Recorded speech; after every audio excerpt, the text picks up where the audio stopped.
mengakui ketuhanannya. Tetapi semua orang yang menerimanya diberinya kuasa supaya menjadi anak-anak Allah, yaitu mereka yang percaya dalam namanya. Orang-orang yang diperanakkan bukan dari darah atau dari daging, bukan pula secara jasmani, oleh keinginan seorang laki-laki, melainkan dari Allah. Yohanes 1 ayat 10-13. Ada banyak orang yang hari-hari ini walaupun telah mendengar tentang Yesus dan percaya dalam Dia, belum pernah secara sadar mengakui dengan mulut tentang ketuhanan Yesus atas hidup mereka, sehingga mereka tidak diselamatkan. Percaya saja tidak cukup.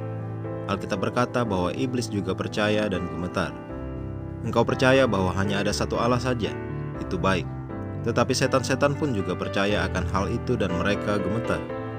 Hai manusia yang bebal, maukah engkau mengakui sekarang bahwa iman tanpa perbuatan adalah iman yang kosong?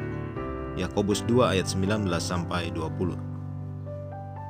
Alkitab menunjukkan cara Alkitabiah untuk menerima keselamatan dalam Roma 10 ayat 9-10. Dikatakan, sebab jika kamu mengaku dengan mulutmu bahwa Yesus adalah Tuhan dan percaya dalam hatimu bahwa Allah telah membangkitkan Dia dari antara orang mati, maka kamu akan diselamatkan. Karena dengan hati orang percaya dan dibenarkan, dan dengan mulut orang mengaku dan diselamatkan. Ini dia, pengakuan dengan mulut tentang ketuhanan dari Yesus Kristus yang membawa para pendosa ke dalam keselamatan. Dalam pekerjaan penginjilan, berikan waktu untuk menolong orang-orang yang belum memahami ini, dan terangkan kepada mereka. Keselamatan diterima secara cuma-cuma dan dimungkinkan dapat dimiliki setiap orang oleh Yesus Kristus. Namun ini menjadi pengalaman penting dalam hidup mereka, yang mengakui ketuhanan Yesus Kristus atas hidup mereka.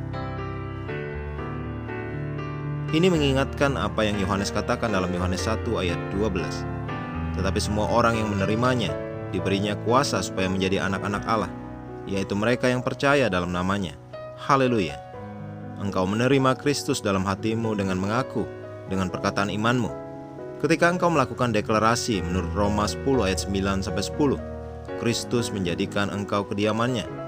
Engkau menjadi ciptaan baru, anak-anak Allah yang sejati, dengan hidup dan keilahiannya dalam rohmu.